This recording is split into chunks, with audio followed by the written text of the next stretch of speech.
마가복음 14장 60절에서 65절 말씀입니다. 대제사장이 가운데 일어서서 예수에게 물어 이르되 너는 아무 대답도 없느냐? 이 사람들이 너를 치는 증거가 어떠하냐 하되 침묵하고 아무 대답도 아니하시거늘 대제사장이 다시 물어 이르되 내가 찬송받을 이의 아들이 그리스도냐? 예수께서 이르시되 내가 그니라.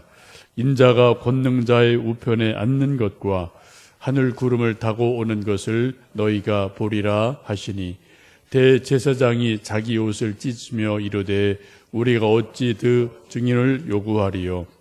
그 신성부독하는 말을 너희가 들었도다. 너희는 어떻게 생각하느냐 하니 그들이 다 예수를 사형에 해당한 자로 정죄하고 어떤 사람은 그에게 침을 뱉으며 그의 얼굴을 가리고 주먹으로 치며 이르되 선지자 노릇을 하라 하고 하인들은 손바닥으로 치더라. 아멘. 우리가 어제 보신 것처럼 예수님에 대한 거짓 증거들을 이 사람 저 사람 이 말 저 말 하지만 다 동의할 수 있는 말들이 없어서 예수님을 죽일 만한 그러한 거짓 증언을 발견하지 못합니다. 사람들은 참 악한 존재여서 한번 미운 털이 박히면은 끝까지 어떻게 하든 그 사람에게 벌을 주려고 뭐 있는 것 없는 것 먼지까지 다 탈탈 털어내게 됩니다. 그래도 죄가 찾아지지 않으면은 없는 것을 있는 것처럼 만들어내서 뒤집어 씌우는 일이 뭐 옛날도 있고 지금도 있고 예수님께도 있고 또 뭐 오늘날도 있음을 보고 듣습니다. 우리말에 이혈령, 비혈령이라는 말이 있죠. 코에 걸면 코걸이, 귀에 걸면 귀걸이, 뭐 법이라는 것이 그렇다는 거죠. 그래서 권력 가진 사람이 법을 뭐 어디 갖다 붙이면 또 다 그대로 또 적용할 수 있는 아주 좀 일들이 많이 있습니다. 여러분, 이 법이라는 것을 이 세상 사람들에게 적용하면은 죄 없는 사람이 아무도 없습니다. 저도 마찬가지, 여러분도 마찬가지. 알고 지은 지 죄, 모르고 지은 죄, 크든 적든 하여튼 뭐 수많은 죄들이 있습니다. 어제 밤에 좀 제가 이제 서울에 모임이 있어서 늦게 왔는데 이제 저희 이제 모임에 유혜령 교수님이라고 제일 선배 되시는데 이번 이제 학기에 마지막 정년 은퇴를 해요. 그래 은퇴식을 어떻게 좀 후배들이 해드릴까 그래서 좀 몇몇 교수들 또 목사들 이제 오랜만에 좀 만나서 학교 근처에서 밤늦게까지 이제 뭐 이런 거 저런 거 좀 상의하고 저도 이제 서울 뭐 가끔 가니까 좀 밤길 이렇게 좀 다시 오는데 이게 밤길이라 조금 좀 뭐 늘 다니던 길인데도 이게 좀 익숙하지 않아갖고 어제 저도 이게 좀 찍혔나 모르겠어요. 이게 막 불이 노란 불에서 빨간 불로 막 지나가는데 이게 서야 될지 가야 될지 애매한 뭐 그런 게 있잖아요. 그래 그냥 일단 달렸거든요. 딱 달리고 나서 이거 찍혔을 것 같다? 뭐 그런 느낌이 살짝 와서 좀 이게 또 통지자가 올지 안 올지 좀 기다려봐야 되는데 하여튼 여러분도 뭐 운전하시다 보면은 교통 신호 이거 애매할 때가 있거든요. 이런 거 뭐 이것도 여러분 교통 법규 이것도 어긴 거 죄입니다. 예? 아주 뭐 작은 거지만 이것도 죄거든요. 이런 거 혹은 뭐 담배 피우는 분들 흡연구역 아닌 데서 몰래 담배 피우는 사람 많죠. 뭐 거리에 여기에 뭐 지하철 옆에 다 그 여러분 죄거든요. 경범죄 그거 다 죄에 해당되는 거거든요. 뭐 음주운전 뭐 안 들켜서 그렇지 뭐 그런 사람 수도 없이 많죠. 뭐 소방법 안 지키는 사람 뭐 또 계약서 할 때 뭐 다운 계약하는 거 이거 뭐 장관들 뭐 줄줄이 나오잖아요. 그래서 하다 보면은 여러분 이 세상에 죄를 찾기로 작정을 하면은 이 세상에 죄 없는 사람이 한 사람도 없습니다. 크든 적든 들켰느냐 안 들켰느냐 이 정도의 문제이지 하여튼 죄 없는 사람은 이 세상에 한 사람도 없습니다. 인류 역사상 단 한 분 예수님만 죄 없으신 분입니다. 태어나서 죽으실 때까지 무흠무죄한 유일한 분은 예수님밖에 없습니다. 그 밖에 모든 인간은 다 크든 적든 죄인임에 틀림이 없습니다. 그래서 로마서 3장 보시면은 의인은 없나니 하나도 없다라고 모든 인간이 다 죄인임을 성경은 이미 말씀을 하고 있습니다. 지금 대제사장과 많은 장로 서기관들이 예수님에게서 아무리 거짓 증언을 얻으려고 해도 얻지 못하니까 증거가 없으면은 좀 미안한 마음에 예수님에게 쿨하게 좀 미안합니다. 쏘리 하고 좀 보내면 얼마나 좋겠어요. 근데 이미 그 사람들의 마음속에 예수님을 죽이기로 작정을 했기 때문에 어떻게 하든 죄를 만들어내려고 물고 늘어지죠. 그래 결국은 대제사장이 몇 가지 또 질문을 하는 가운데 소위 신성모독죄를 이제 적용을 하게 됩니다. 61절, 62절 말씀 읽습니다. 침묵하고 아무 대답도 아니하시거늘 대제사장이 다시 물어 이르되 내가 찬송 받을 이의 아들 그리스도냐. 예수께서 이르시되 내가 거니라. 인자가 전자의 우편에 앉는 것과 하늘 구름을 타고 오는 것을 너희가 보리라 하시니 라고 말씀을 합니다. 지금 이런저런 사람들의 거짓 증언에 대해서는 너를 치는 증거가 어떠하냐라고 물을 때 예수님은 침묵하고 아무 대답도 하지 않으십니다. 노코멘트 하시죠? 왜요? 대답할 가치가 전혀 없으니까 그냥 노코멘트, 대답을 안 하셔요. 그러자 대제사장이 또 질문을 하죠. 내가 찬송받을 이의 아들 그리스도냐, 곧 하나님의 아들이냐, 구약에서 말하는 메시아냐 라고 질문하자 예수님 분명하게 62절에서 내가 그다, 바로 맞다 라고 바로 긍정하시는 말씀을 봅니다. 예수님이 그 예스, 노 혹은 침묵하는 것을 아주 명확하게 하시죠. 전혀 대답할 가치가 없는 일은 노코멘트예요. 아예 그냥 답을 안 하십니다. 그런데 대제사장이 내가 하나님의 아들, 찬송받을 이의 아들 그리스도냐라고 아주 본질적인 질문을 묻자 바로 지체 없이 내가 그다라고 분명히 말씀하시면서 예수님께서 메시아 되심, 하나님의 아들 되심, 그리스도이심을 분명하게 말씀을 하고 있습니다. 이게 참 지혜죠. 침묵할 때 침묵하고 대답할 때 대답하고 또 아닌 것은 아니고 긴 것은 기고. 이거 참 이게 쉬운 건데 이게 정말 우리가 인생을 살다 보면 이런 것이 결코 쉽지 않은 것을 우리가 많이 경험을 합니다. 예수님이 그렇게 말씀을 합니다. 62절 보시면 내가 그니라. 인자가 권능자의 우편에 앉은 것과 하늘 구름을 타고 오는 것을 너희가 보리라. 하나님의 아들 되심과 또 재림하실 때 하늘 구름을 타고 재림하실 것을 이미 말씀하세요. 이 하늘 구름을 타고 오실 것을 우리는 사도행전 1장에 들어가서 이제 말씀을 보게 되고 또 이것이 아주 먼 훗날 언제일지 모르지만 또 예수님 실제로 천사장의 나팔 소리로 재림하실 때 이루어지게 되는데 이것이 바로요 사도행전 넘어가기 전에 복음서 안에서 이미 예수님이 이 재림하실 것에 대해서도 말씀하고 있음을 이 말씀 62절에서 보게 됩니다. 이 말을 듣자 대제사장과 많은 사람이 아주 격정적인 그런 반응을 하게 되죠. 63절, 64절 말씀 읽습니다.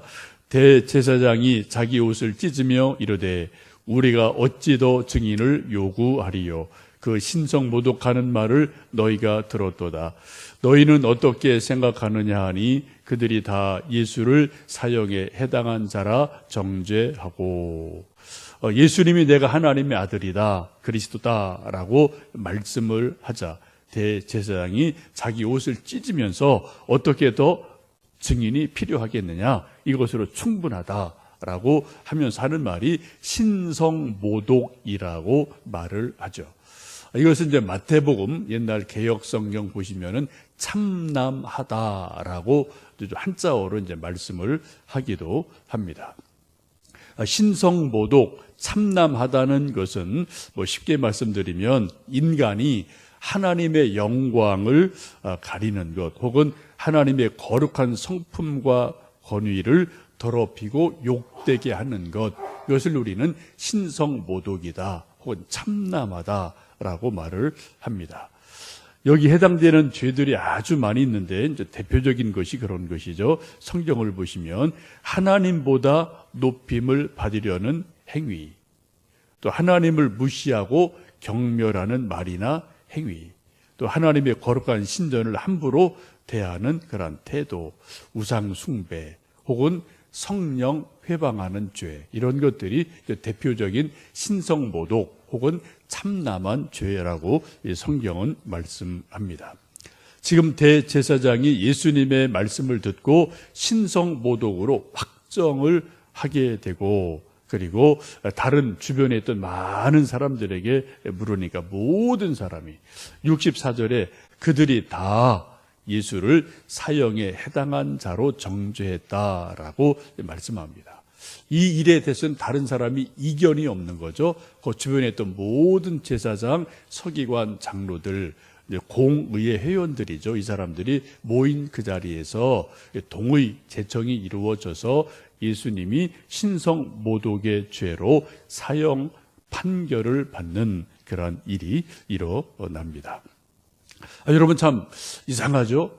예수님께서 사실을 말씀하신 거예요. 내가 그리스도다, 하나님의 아들이다 라고 사실을 사실대로 말씀하셨는데, 하나님을 가장 잘 믿는 사람들인 대제사장, 서기관, 이런 사람들이 그것을 예수님 죽이는 죄목으로 붙이죠. 만약에 예수님이 나 아니요, 잘못 말했소 라고 말씀을 했다면 만일 아마 좀 예수님이 죽지 않으셨을까?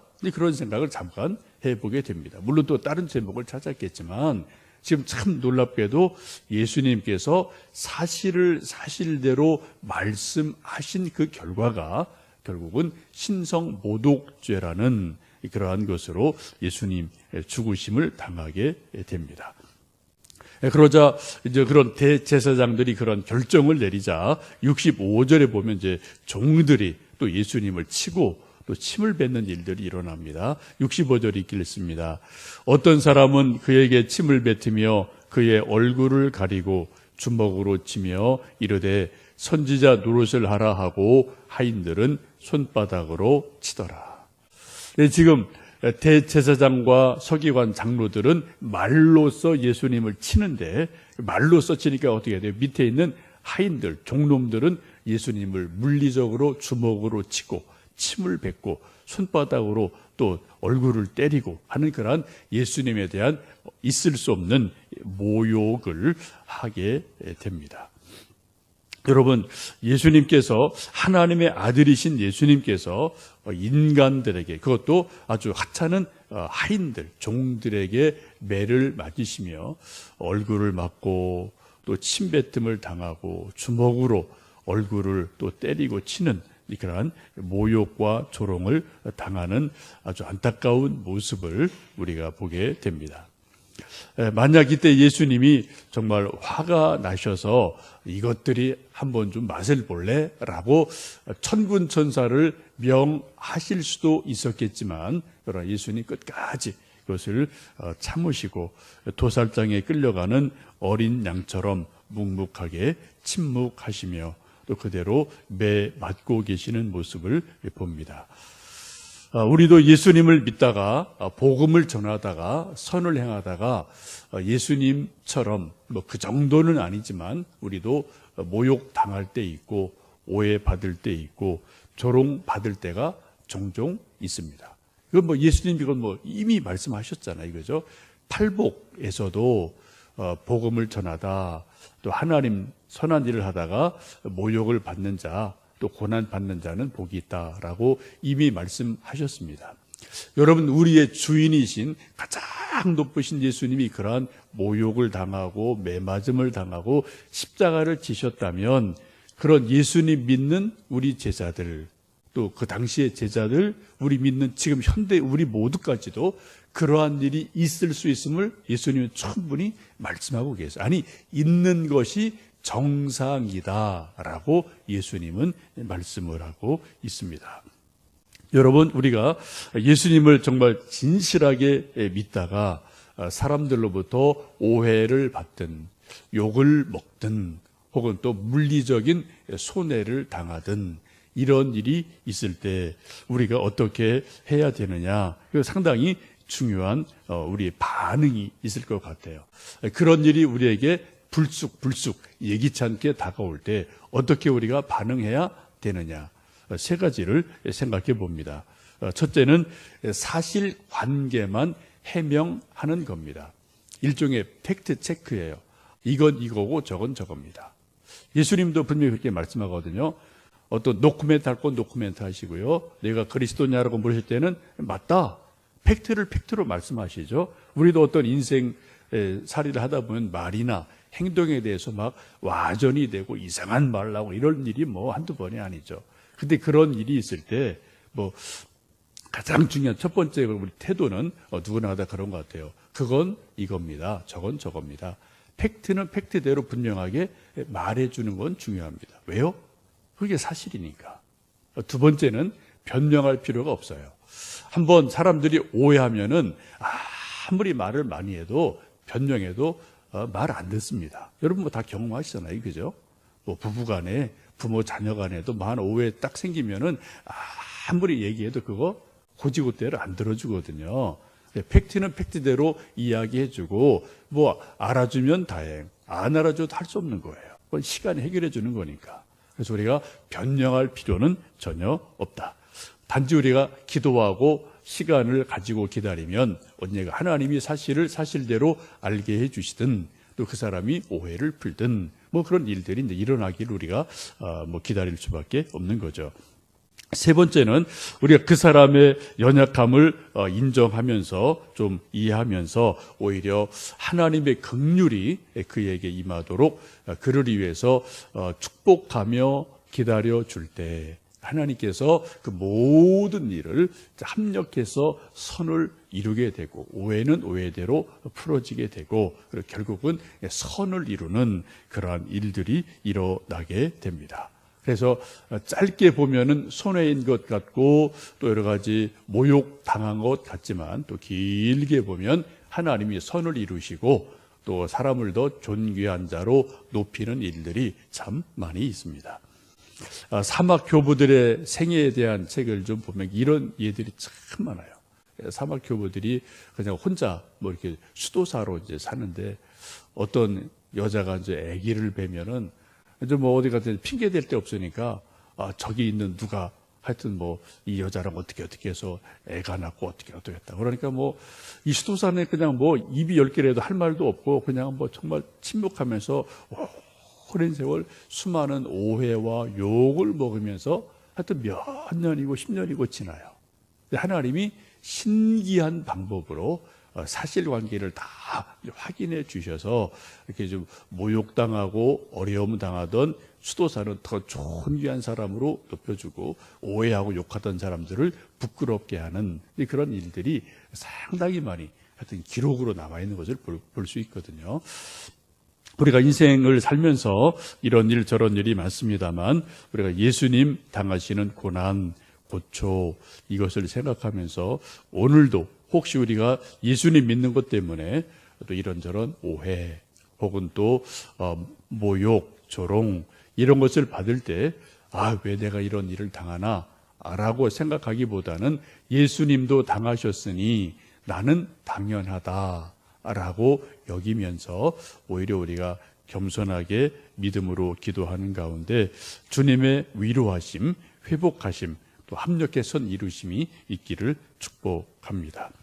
이제 또 우리 나라 위해서 기도할 때 여러분 어제 밤늦게 저도 이제 서울 갔다 좀 밤늦게 와서 잠깐 속보를 봤는데 미국 트럼프 대통령이 어제 늦은 밤에 전격적으로 싱가포르에서 만나기로 한 김정은 안 만난다라는 취소 통보를 일방적으로 했습니다. 우리가 모르는 뭐 그 밑에 또 수많은 뭐가 있겠죠. 뭐 그냥 한 건 분명히 아닐 터이고 또 복잡한 뭐가 있을 터인데 어쨌든 상당히 안타까운 일이고 좀 답답한 일이고요. 이게 당분간 또 우리나라의 좀 분위기가 상당히 좀 험악해지는 그런 일이 있지 않을까라는 우려가 우리 이제 이 땅에 살고 있는 우리들에게는 이제 현실의 또 문제로 그런 일들이 일어나고 있습니다. 우리가 정말 기도하면서 이 땅에 전쟁 없는 진정한 평화가 하나님 큰 손길 안에서 좀 이루어지도록 정말 기도해야 될 때임을 아시면서 우리가 이 아침 우리 나라 위에서 교회 위에서 또 다음 주 이때는 또 이제 부흥 사경회를 하는 시간인데 여러분 기도해 주시고 함께 동참하셔서 또 하나님의 위로하심을 얻는 우리 모두 되기를 원합니다. 우리 함께 기도하겠습니다.